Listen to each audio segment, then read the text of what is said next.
മാന്യപ്രേക്ഷകർക്ക് എൻ്റെ പ്രണാമം. കഴിഞ്ഞ ക്ലാസ്സിൽ മാനസിക ടെൻഷൻ, അപകർഷതാബോധം, ദുഃഖം എന്നീ കാര്യങ്ങളെക്കുറിച്ച് ഞാൻ വിവരിക്കുകയുണ്ടായി. അതിൽ നിന്ന് എങ്ങനെ മോചനം നേടണമെന്ന് കുറച്ച് കാര്യങ്ങൾ ജീവിതത്തിൽ പകർത്താനായിട്ട് ഞാൻ പറയുകയുമുണ്ടായി. അതിൻ്റെ തുടർച്ചയായി തന്നെ നിങ്ങളോട് എല്ലാവരോടും സൂചിപ്പിക്കുന്നു, മാനസിക സംഘർഷം കൂടിക്കൂടി വരുന്ന കേരള ജനത ഇന്ന് ഒരു അഗ്നിപർവ്വതത്തിൻ്റെ മുകളിലാണ് ജീവിക്കുന്നതെന്ന് വരെ തിരുവനന്തപുരത്തെ medical കോളേജിലെയും Shri Chithra Thirunal institute of medical സയൻസിലെയും RCCയിലെയും ഡോക്ടർമാർ വളരെ വ്യക്തമായ ഭാഷയിൽ എഴുതി അവരുടെ ആനുവൽ റിപ്പോർട്ടുകളിൽ സൂചിപ്പിച്ചിട്ടുണ്ട്. ഇത് ഞാൻ പറയാൻ കാരണം, വേണ്ടതിനും വേണ്ടാത്തതിനും ടെൻഷൻ എടുത്ത് ഈ ഭൂമിയിൽ നമ്മൾ സ്ഥിരമായിട്ട് ജീവിക്കാൻ വേണ്ടി വന്നവരാണെന്ന ധാരണയിൽ മരണം എന്ന പ്രതിഭാസത്തെ അതിജീവിക്കാൻ വേണ്ടി ജീവിച്ചിരിക്കുന്നിടത്തോളം കാലം വേണ്ടതും വേണ്ടാത്തതുമെല്ലാം വെട്ടിപ്പിടിക്കാനും വേണ്ടി എല്ലാ മൃഗത്തെയും കൊന്നും കുഴിച്ചു മൂടിയും അറുത്തും നശിപ്പിച്ചും തിന്ന് വേണ്ടാത്ത മദ്യവും വേണ്ടാത്ത മരുന്നുകളും പറ്റാവുന്നത്രയും ശരീരത്തിനകത്തേക്കാക്കി രോഗമില്ലാത്തവർ പോലും താൻ രോഗിയാണോ എന്ന് അന്വേഷിച്ച് നടക്കുന്ന ഒരു തലമുറ കേരളത്തിൽ ഇന്ന് നിലനിൽക്കുന്നുണ്ട്. ആയുസ് വർദ്ധിപ്പിക്കാൻ വേണ്ടി മാത്രം മാനസിക സംഘർഷത്തിലൂടെ കടന്നു പോകുന്ന അവര് ഈ മനസ്സിന്റെ സംഘർഷം കൊണ്ടുള്ള 150-ൽ പരം രോഗങ്ങളുണ്ട്. മനസ്സിന് സംഘർഷം വരുമ്പോൾ ശരീരത്തിനുണ്ടാകുന്ന രോഗങ്ങൾക്ക് പറയുന്ന പേരാണ് സൈക്കോസൊമാറ്റിക് ഡിസീസസ്. മാനസിക സംഘർഷത്താൽ ഉണ്ടാകുന്ന ശാരീരിക രോഗങ്ങൾ. ആ രോഗങ്ങളിൽ പെടുന്നു നമ്മളുടെ തലച്ചോറിലുണ്ടാകുന്ന പല രോഗങ്ങളും, ഹൃദയത്തിലുണ്ടാകുന്ന പല രോഗങ്ങളും, ബ്ലഡ് പ്രഷറുമായി ബന്ധപ്പെട്ടുണ്ടാകുന്നതും കൊളസ്ട്രോളുമായി ബന്ധപ്പെട്ടുണ്ടാകുന്നതും അഡ്രിനാലിനുമായി ബന്ധപ്പെട്ടുണ്ടാകുന്നതുമായ അനവധി രോഗങ്ങൾ. ഈ മാനസിക സംഘർഷത്താൽ താനൊരു രോഗിയായി മാറുകയാണ് ഈ സൈക്കോസൊമാറ്റിക് ഡിസീസ് എന്ന രോഗത്തിന് ആധാരമായ കാരണങ്ങൾ. രോഗമുണ്ടാവണമെന്നേ ഇല്ല, രോഗമുണ്ടെന്നുള്ള തോന്നലിൽ നിന്ന് രോഗിയായി മാറുക. ഈ കേരളത്തില് ഈ ഹാർട്ട് അറ്റാക്കിന്റെ റേറ്റ് ഇത്രയും കൂടാനും, ക്യാൻസറിന്റെ റേറ്റ് ഇത്രയും കൂടാനും, ഹൈപ്പർ അസിഡിറ്റിയും ചെസ്റ്റ് പെയിനും ഇത്രയും അധികം വർദ്ധിക്കാനും, സ്കിൻ ഡിസീസുകൾ വർദ്ധിക്കാനും ഏതാണ്ട് ഏറ്റവും വലിയൊരു കാരണമെന്ന് പറയുന്നത് ഈ മാനസിക സംഘർഷം. ഇല്ലാത്ത കറുത്ത പൂച്ചയെ ഇരുട്ടുമുറിയിൽ തപ്പുക എന്ന് നമ്മൾ പറയാറുണ്ട് ഇംഗ്ലീഷിൽ. Searching for the black cat which is not there in the dark room. ഇല്ലാത്ത കറുത്ത പൂച്ചയെ ഇരുട്ടുമുറിയിൽ തപ്പുമ്പോൾ ഈ മനസ്സിനുണ്ടാകുന്ന സംഘർഷാവസ്ഥ, അതാണ് യഥാർത്ഥത്തിൽ നമ്മളുടെ എല്ലാവരുടെയും രോഗത്തിന് കുറേയെല്ലാം കാരണം. ഭഗവത്ഗീതയിൽ ശ്രീകൃഷ്ണൻ അതിഗംഭീരമായിട്ടുള്ള ഒരു വരി പറയുന്നുണ്ട്. കാമയേഷ ക്രോധയേഷ രജോ ഗുണസമുദ്ഭവ മഹാശനോ മഹാപാപ്മാ വിദ്യേന മിഹ വൈരീണം. നമ്മളുടെ ശത്രുക്കളെ, മാനസിക സംഘർഷമുണ്ടാക്കുന്ന ശാരീരിക രോഗങ്ങൾ ഉണ്ടാക്കുന്ന ശത്രുക്കൾ പുറത്തല്ല ഉള്ളത് അർജുന, അകത്താണുള്ളത്. കാമം, അത്യാഗ്രഹം. ഇന്ന് കേരളീയന്റെ തലയ്ക്കകത്ത് നിൽക്കുന്നത് മുഴുവനും അത്യാഗ്രഹമാണ്. ഈ ബമ്പർ ലോട്ടറി അടിക്കാനും, ഓരോ സ്വർണക്കടയിൽ പോയിട്ട് 10,000 രൂപയുടെ സ്വർണമെടുക്കാനും, 5,000-നും 10,000-നും ഇടയ്ക്കുള്ള വജ്രം വാങ്ങിച്ച് കഴുത്തിലിട്ട് നടക്കാനും, കയ്യിൽ ബാക്കി വരുന്ന 10,000 രൂപ മാത്രമെടുത്ത് ഒരു ചെറിയ വജ്രത്തിന്റെ പീസെടുത്ത് കഴുത്തിലിട്ടാൽ ജീവിതം മുഴുവനും സന്തോഷമായി എന്ന സിനിമാ നടിയെ കൊണ്ട് പറയിപ്പിച്ച് നമുക്ക് അർഹതയില്ലാത്ത സാമ്പത്തിക ബുദ്ധിമുട്ടുള്ളതിനെ മറികടന്ന് എന്തൊക്കെയോ ലോകത്തിൽ കാണിക്കാൻ വേണ്ടി ജീവിക്കുന്ന കേരളീയന് കുറിച്ചായിരിക്കണം 51.5 നൂറ്റാണ്ട് മുമ്പ് ഭഗവാൻ കൃഷ്ണൻ പറഞ്ഞത്. കാമം, അത്യാഗ്രഹം, എല്ലാത്തിനോടുമുള്ള അത്യാഗ്രഹമാണ്. ജീവിതത്തിൽ സുഖം വേണം, സന്തോഷം വേണം, സൗകര്യം വേണം, ഒന്നും വേണ്ട എന്ന് ലോകത്തിൽ ആരും പറഞ്ഞിട്ടില്ല. ധർമ്മ, അർത്ഥ, കാമമോക്ഷം എന്ന വരിക്കകത്ത് ധാർമ്മികമായിട്ട് ജീവിക്കണം, ധാർമ്മികമായിട്ട് സമ്പത്തുണ്ടാക്കണം, ധാർമ്മികമായിട്ട് എല്ലാ ആഗ്രഹങ്ങളും പൂർത്തീകരിക്കണം. ധാർമ്മികമായിട്ട് ആഗ്രഹങ്ങൾ പൂർത്തീകരിക്കാനുള്ള സമ്പത്തേ കയ്യിലുള്ളൂ എങ്കിൽ അധാർമികമായിട്ട് ആഗ്രഹം പൂർത്തീകരിക്കാനുള്ള സമ്പത്ത് ഉണ്ടാക്കാൻ പോകുമ്പോഴാണ് കൈക്കൂലിയും കൊള്ളയും കള്ളനോട്ടും കള്ളത്തരവും പിടിച്ചുപറിയും ഗുണ്ടായിസവും എല്ലാം നമ്മൾ ചെയ്യുന്നതിൻ്റെ പുറകില്, അല്ലെങ്കിൽ അതിന് കൂട്ടുനിൽക്കുന്നതിൻ്റെ പുറകില് എല്ലാം ഒരൊറ്റ ഉദ്ദേശം, അത്യാഗ്രഹം എന്ന ഒരു വലിയ ശത്രു അകത്ത് നിന്ന് കളിക്കുന്നതാണ് എന്ന് 51.5 നൂറ്റാണ്ടുകൾക്ക് മുൻപ് പറഞ്ഞത് തന്നെയാണ് ഇന്നത്തെയും ജനതയോട് സൈക്യാട്രിസ്റ്റിനുമാർക്കും സൈക്കോളജിസ്റ്റുമാർക്കും പറയാനുള്ളത്. കാമയേഷ ക്രോധയേഷ. സിനിമയിൽ കാണാറില്ലേ? ക്രോധം, വാശി, പക, എന്തെല്ലാമാ ഓരോരുത്തനെയും വരച്ച വരയിൽ നിർത്താനും ഓരോരുത്തനെയും ഭീഷണിപ്പെടുത്താനും ഓരോരുത്തനെയും തൻ്റെ ഇംഗിതത്തിന് വഴിപ്പെടുത്താനും വേണ്ടി കാട്ടിക്കൂട്ടുന്ന കോപ്രായത്തരങ്ങൾ. മനുഷ്യന്റെ മൃഗീയ വാസന എന്ന പ്രയോഗം മൃഗങ്ങൾക്ക് എത്രത്തോളം അവഹേളനാത്മകമാണെന്ന് ചിന്തിച്ചു നോക്കാം. ഒരു മൃഗവും മനുഷ്യനെ പോലെ പെരുമാറുന്നില്ല. ഒരു മൃഗവും മനുഷ്യനെ പോലെ വാശിയും പകയും വെച്ചുകൊണ്ടിരിക്കുന്നില്ല. ഒരു മൃഗവും അതിനാവശ്യമുള്ളതിൽ കൂടുതൽ അത്യാർത്തിയോടുകൂടി അത്യാഗ്രഹത്തോടുകൂടി ഉണ്ടാക്കുന്നില്ല. എന്നിട്ടും മനുഷ്യന്റെ ദുസ്വഭാവത്തെ വിവരിക്കാൻ വേണ്ടി മൃഗത്തിനെ കൂട്ടുപിടിക്കുക, പാവപ്പെട്ട മൃഗത്തിനെ കൂട്ടുപിടിച്ച് അത് മൃഗീയ വാസനയാണ് എന്ന് പറഞ്ഞ് ഈ ബുദ്ധിജീവികളും യുക്തിവാദികളും ആനന്ദിക്കുകയോ ആശ്വസിക്കുകയോ തൻ്റെ അകത്തുള്ള ടെൻഷൻ മറ്റുള്ളവരുടെ അകത്തേക്ക് ആക്കുകയോ ചെയ്യുന്ന ഒരു കാഴ്ച കാണാൻ സാധിക്കും. അപ്പം നമ്മളുടെ എല്ലാം മാനസിക രോഗങ്ങൾക്കും പിന്നെ മാനസിക രോഗങ്ങളിൽ നിന്ന് ഉദയം ചെയ്യുന്ന ശാരീരിക രോഗങ്ങൾക്കുമെല്ലാം കാരണം പുറത്തുള്ള ആരുമല്ല. കാമയേഷ ക്രോധയേഷ രജോഗുണ സമുദ്ഭവ. നമ്മളുടെ തന്നെ സ്വഭാവത്തിൽ നിന്നുത്ഭവിക്കുന്ന അത്യാർത്തിയും അത്യാഗ്രഹവും വാശിയുമാണ്. മഹാശനോ മഹാപാപ്മ. സർവ നന്മകളെയും കത്തിച്ച് കളയുന്നതാണ് ഈ രണ്ട് സ്വഭാവങ്ങൾ. സർവ നന്മകളെയും കത്തിച്ച് കളയുന്നതാണ് മനുഷ്യനിലുള്ള അത്യാഗ്രഹവും വാശിയും. മഹാപാപ്മ, എല്ലാ തിന്മകളും അവനെ കൊണ്ട് ചെയ്യിക്കുന്നതും ഈ രണ്ട് വികാരങ്ങളാണ്. വിദ്യേനമിഹ വൈരിണം. ശത്രുക്കളായിട്ട് ഇവ നിങ്ങളുടെ എല്ലാം നമ്മളുടെ എല്ലാം അകത്തുണ്ട് അർജുന എന്ന് കൃഷ്ണൻ അർജുനനോട് പറഞ്ഞത്.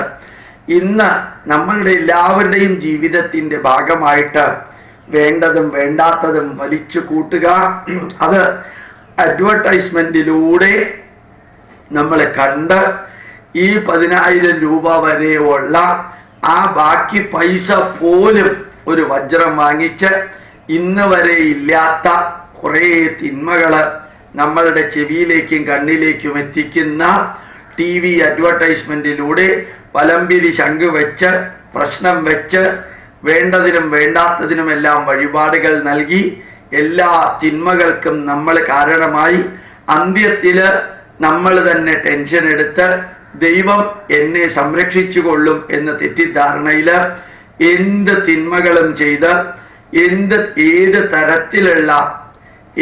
തരത്തിലുള്ള നെഗറ്റീവുകളെയും സപ്പോർട്ട് ചെയ്ത് അവനവൻ നെഗറ്റീവുകൾ ചെയ്തും മറ്റുള്ളവർ ചെയ്യുന്നത് കണ്ടില്ലെന്ന് നടിച്ചും മറ്റുള്ളവരെ നെഗറ്റീവുകൾ ചെയ്യാൻ പ്രോത്സാഹിപ്പിച്ചും നമ്മുടെ വീട്ടിനകത്ത് ശാന്തിയും സമാധാനവും ഉണ്ടാവാൻ ഗുരുവായൂരപ്പൻ ഈ വീടിന്റെ ഐശ്വര്യം, യഹോവ ഈ വീടിന്റെ നിത്യസന്ദർശകൻ, അല്ലാഹു ഈ വീടിന്റെ നാഥൻ എന്നൊക്കെ എഴുതി വെച്ചാല് നമ്മുടെ വീട്ടിനകത്ത് ഐശ്വര്യമുണ്ടാവുമെന്ന് തെറ്റിദ്ധരിച്ച് നമ്മുടെ പ്രവൃത്തിയാണ് നമ്മുടെ വീടിന്റെ ഐശ്വര്യമാകേണ്ടത് എന്ന അടിസ്ഥാന സത്യം പോലും മറന്ന് അല്ലെങ്കിൽ മറന്നതായിട്ട് അഭിനയിച്ച് ജീവിക്കുന്ന നമുക്ക് അല്ലെങ്കിൽ നമ്മളിൽ ഭൂരിഭാഗം പേർക്കും മാനസികമായിട്ടുള്ള സംഘർഷവും അപകർഷതാ ബോധവും ഭയവും ദേഷ്യവും വാശിയും അത്യാഗ്രഹവും അഹങ്കാരവുമെല്ലാം ഉണ്ടാകുമ്പോൾ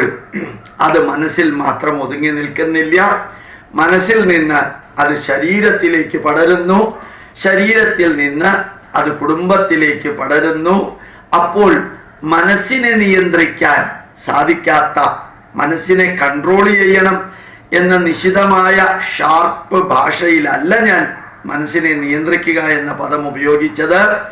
അവനവന്റെ ചുറ്റുപാടുകളും അവനവന് സാധിക്കുന്നതും അവനവന് പറ്റുന്നതുമല്ലാത്തതിൽ കയറി പിടിച്ച് ഏതൊന്നിനെയാണോ നമ്മൾ കയറി പിടിക്കുന്നത് അതിനെ ആചാരങ്ങളും ദുരാചാരങ്ങളുമാക്കി മാറ്റി മദ്യം പോലും മാംസം പോലും ഹിന്ദുക്കള് വിഷു ആഘോഷത്തിന്റെയും ജന്മദിനാഘോഷത്തിന്റെയും വിവാഹ ആഘോഷത്തിന്റെയും അസ്ഥി സഞ്ചയനത്തിന്റെയും മരണത്തിന്റെയും എല്ലാം ഭാഗമാക്കി അങ്ങ് കൂത്താടുമ്പോൾ ഈ മാനസിക സംഘർഷവും പിന്നെ ശരീരത്തിനകത്തേക്ക് പോകുന്ന ഈ വിഷത്തിന്റെയും എല്ലാം പരിണത ഫലം രോഗമായിട്ട് വരാതിരിക്കുമോ മക്കളെ? ഒന്ന് ചിന്തിച്ചു നോക്കാം. തിന്മ നിറഞ്ഞ ഇഷ്ടിക കൊണ്ടും ശക്തിയില്ലാത്ത സിമന്റ് കൊണ്ടും ചേർക്കാൻ പറ്റാത്ത വിധത്തിൽ മണല് ചേർത്തും തുരുമ്പിച്ച കമ്പി കൊണ്ടും പഴയ മരം കൊണ്ടും ഒരു വീടുണ്ടാക്കിയാൽ ആ വീടിന് എത്ര കാലം ആയുസ്സുണ്ടാവുമെന്നൊന്ന് ചിന്തിച്ചിട്ടുണ്ടോ? അതല്ലേ നമ്മൾ ചെയ്യുന്നത്? വിഷാംശമുള്ള മദ്യവും ഏതോ നരകയാതന അനുഭവിപ്പിച്ചു കൊല്ലുന്ന കോഴികൾക്കകത്ത് എത്രയാ ആന്റിബയോട്ടിക്സ്, എത്രയാ പെസ്റ്റിസൈഡുകള്, എന്തെല്ലാം ഹോർമോണുകൾ അതിനകത്തുള്ളത്. അതുപോലെ പശുക്കള്, 10,000-കണക്കിന് രോഗം വന്ന പശുക്കളെയാണ് ആന്ധ്രയിൽ നിന്നും തമിഴ്നാട്ടിൽ നിന്നും കേരളത്തിലേക്ക് കൊണ്ടുവന്ന് അത് മുഴുവനും തനി രോഗബാധിതമായ മാംസവും ചോരയും കഴിച്ച് ഏത് അല്ലാഹുവിനോടും ഏത് യഹോവയോടും ഏത് ഗുരുവായൂരപ്പനോടും പ്രാർത്ഥിച്ചാലാണ് മക്കളെ നമ്മളുടെ ശരീരമൊക്കെ ആരോഗ്യമുള്ളതായി തീരുക.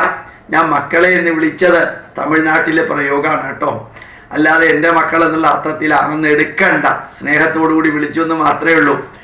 അത് ശരിക്കും മാതാ അമൃതാനന്ദമയി ഉപയോഗിക്കുന്ന വാക്കും കൂടി ആയതുകൊണ്ടാണ് ഞാനത് ഉപയോഗിച്ചത്. നന്മ നിറഞ്ഞ മനുഷ്യന് നന്മ നിറഞ്ഞ മാനസിക വികാരങ്ങൾ ഉണ്ടാവുക, അതുപോലെ തന്നെ നന്മ നിറഞ്ഞ ഭക്ഷണവും ശാരീരിക ആരോഗ്യവും ഉണ്ടാവുക. അത് രണ്ടും നിങ്ങളുടെ കയ്യിലാണുള്ളത്. പുറത്ത് നിന്ന് ആർക്കും അത് നിയന്ത്രിക്കാൻ പറ്റാത്ത വിധത്തില് അകത്ത് നിന്ന് നിങ്ങളുടെ ചൈതന്യം അതിനെ നന്മയിലേക്ക് കൊണ്ടുപോകുമ്പോൾ മാത്രമാണ് നിങ്ങൾ രോഗവിമുക്തരാവുന്നത്, മാനസിക ദുഃഖത്തിൽ നിന്ന് മോചനം നേടുന്നത്. ഇപ്പൊ കേരളീയന്റെ ഏറ്റവും വലിയ ദുഃഖം എന്ന് പറയുന്നത്, പണ്ട് കേരളീയന്റെ ദുഃഖം എന്ന് പറയുന്നത് കുട്ടികളില്ല, പുത്രദുഃഖം, കുട്ടികളില്ലാത്ത ദുഃഖം. അതിനേക്കാൾ വലിയ ദുഃഖം പണ്ടുണ്ടായിരുന്നു, ദാരിദ്ര്യ ദുഃഖം, ഭക്ഷണം കഴിക്കാനില്ല. ഞങ്ങളൊക്കെ ചെറുപ്പത്തില് ഒരു നേരം ഭക്ഷണം കഴിക്കുമ്പോഴും അമ്മ കരയുമായിരുന്നു. ഗോതമ്പ് ദോശ വിളമ്പി തരുമ്പോ എൻ്റെ മക്കൾക്ക്, 6 മക്കൾക്കും ഭർത്താവിനും എന്നാണാവോ ഈശ്വര നന്മ നിറഞ്ഞ ഭക്ഷണം, അരിയുടെ ഭക്ഷണം വിളമ്പിത്തരാൻ സാധിക്കാം? തെങ്ങിന്റെ ഓല എടുത്ത് അതിലെ ഈർക്കിലിയെടുത്ത് ചൂലുണ്ടാക്കി 1.25 രൂപയ്ക്ക് എൻ്റെ അമ്മ വിറ്റ് അതിൽ നിന്ന് കിട്ടുന്ന പൈസ കൊണ്ട് ഞങ്ങൾക്ക് ഭക്ഷണ സാധനങ്ങൾ മേടിച്ച് തന്ന ആ ഓർമ്മകൾ വെച്ചുകൊണ്ട് പറയുന്നു, പണ്ട് ദാരിദ്ര്യ ദുഃഖമുണ്ട്, അസാധാരണമാം വിധത്തിൽ ദാരിദ്ര്യ ദുഃഖമുണ്ട്. അമ്പലത്തിൽ പൂജയ്ക്കും വിവാഹത്തിന് ദഹരണത്തിനും പോയ എൻ്റെ അച്ഛന് കിട്ടുന്ന 1.5 രൂപ ഞങ്ങളും പോകും 25 പൈസ കിട്ടാൻ വേണ്ടി. ആ ദഹരണത്തിന് 24 മണിക്കൂറും പ്രവർത്തിച്ച് തീയിൻ്റെ അടുത്ത് പൊരിവെയിലത്ത് നിൽക്കുന്നതിനേക്കാൾ ചൂടത്ത് നിന്ന് കല്യാണ സദ്യ വെച്ച് വിളമ്പി വീട്ടിലേക്ക് വരുമ്പോ കിട്ടുന്ന പൈസ കൊണ്ട് വേണം 6 മക്കളെ പഠിപ്പിക്കാനെന്ന ദാരിദ്ര്യ ദുഃഖം അനവധി കേരളീയ വീടുകളിൽ ഉണ്ടായിരുന്നു. ഇന്നതില്ല. ദാരിദ്ര്യ ദുഃഖം ഇന്നില്ല, പുത്രദുഃഖം ഇന്നില്ല. ഇന്ന് കേരളീയന്റെ ഏറ്റവും വലിയ ദുഃഖമൊന്നുമില്ല എന്ന ദുഃഖമാണ്. ആ ദുഃഖം അന്വേഷിച്ചാണ് നമ്മൾ ആശുപത്രികളിലേക്ക് പോകുന്നത്. ആ ദുഃഖം അന്വേഷിച്ചാണ് നമ്മൾ ബീവറേജസ് കോർപ്പറേഷന് മുമ്പിലേക്ക് പോകുന്നത്. ആ ദുഃഖം അന്വേഷിച്ചാണ് നമ്മൾ പച്ചയ്ക്ക് കഴുത്തറത്ത് മുസ്ലിങ്ങൾ കൊല്ലുന്ന പശുവിനെയും എരുമയെയും പോത്തിനെയും കാളയെയും ആടിനെയും കോഴിയെയും ജീവനോടെയാണെങ്കിൽ ജീവനോടെ വറുത്ത് തിന്നാനുള്ള അത്യാഗ്രഹത്തോടുകൂടി ഫാസ്റ്റ് ഫുഡും ഷവർമയുമെല്ലാം അടിച്ചകത്തേക്ക് കയറ്റുന്നത് ദുഃഖമില്ലാത്തവൻ അന്വേഷിച്ച് നടക്കുന്ന ദുഃഖമാണ് എന്നുകൂടി ബയോകെമിസ്ട്രിയിൽ 623 ദിവസം കൊണ്ട് PhD എടുക്കാൻ ജഗദീശ്വര അനുഗ്രഹമുണ്ടായ ഗോപാലകൃഷ്ണൻ നിങ്ങളെ ഓർമ്മിപ്പിക്കുന്നു. രോഗം നിങ്ങൾക്കുണ്ടായതല്ല, നിങ്ങൾ ക്ഷണിച്ചു വരുത്തിയതാണ്. രോഗം നമുക്കുണ്ടാവുന്നതല്ല. പലപ്പോഴും കേരളീയരത് ക്ഷണിച്ചു വരുത്തുന്നു. വേണ്ടതിൽ കൂടുതൽ തിന്ന് ഒരു ശരീരം അനങ്ങുന്ന പ്രവൃത്തിയും ചെയ്യാതെ അത്യാഡംബരപൂർവം 1.5 കോടി രൂപയുടെ വീടുകളില് മെയിൻ്റനൻസ് ചെയ്യാൻ പോലും പറ്റാതെ, ലോൺ എടുത്ത് അതിന്റെ ഇൻട്രസ്റ്റ് വീട്ടാൻ പോലും പറ്റാതെ കിടന്ന് ഉഴലുന്ന മനുഷ്യ, നിന്റെ പാപം നീ സൃഷ്ടിച്ചു, നിന്റെ ദുരിതം നീയാണ് സൃഷ്ടിച്ചത് എന്ന് വളരെ വളരെ ഭംഗിയായിട്ട് പറയുന്നു. ബൈബിളിൽ ഒരു വരിയുണ്ട്, എന്റെ ഹൃദയം നിന്റെ വീട്ടിൽ സൂക്ഷിക്കുക എന്ന് യേശുദേവൻ പറഞ്ഞത്. അതിന് പകരം നമ്മളിൽ പലരും എന്ത് ചെയ്തു അറിയോ? യേശുദേവന്റെ ദയാലുത്വമുള്ള ഹൃദയം വീട്ടിൽ സൂക്ഷിക്കുന്നതിന് പകരം യേശുദേവന്റെ ഹൃദയത്തിന്റെ ഫോട്ടോ വീട്ടിൽ വെച്ചു. ഇതാണ് ഇന്ന് നമ്മുടെ ജീവിതത്തിൽ സംഭവിക്കുന്നത്.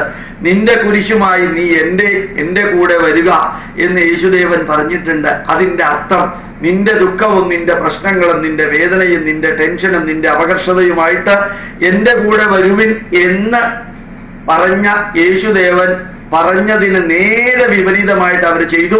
2 മരക്കഷ്ണങ്ങൾ എടുത്ത് ആണിയടിച്ച് കുരിശാക്കി കഴുത്തിലിട്ടുകൊണ്ട് നടക്കുകയാണ്. ഇത്രയും സന്ദേശങ്ങൾ പോലും എടുക്കാൻ പറ്റാത്തൊരു തലമുറയായി മാറിയിരിക്കുന്നു ഹിന്ദുവും ക്രിസ്ത്യാനിയും മുസൽമാനും.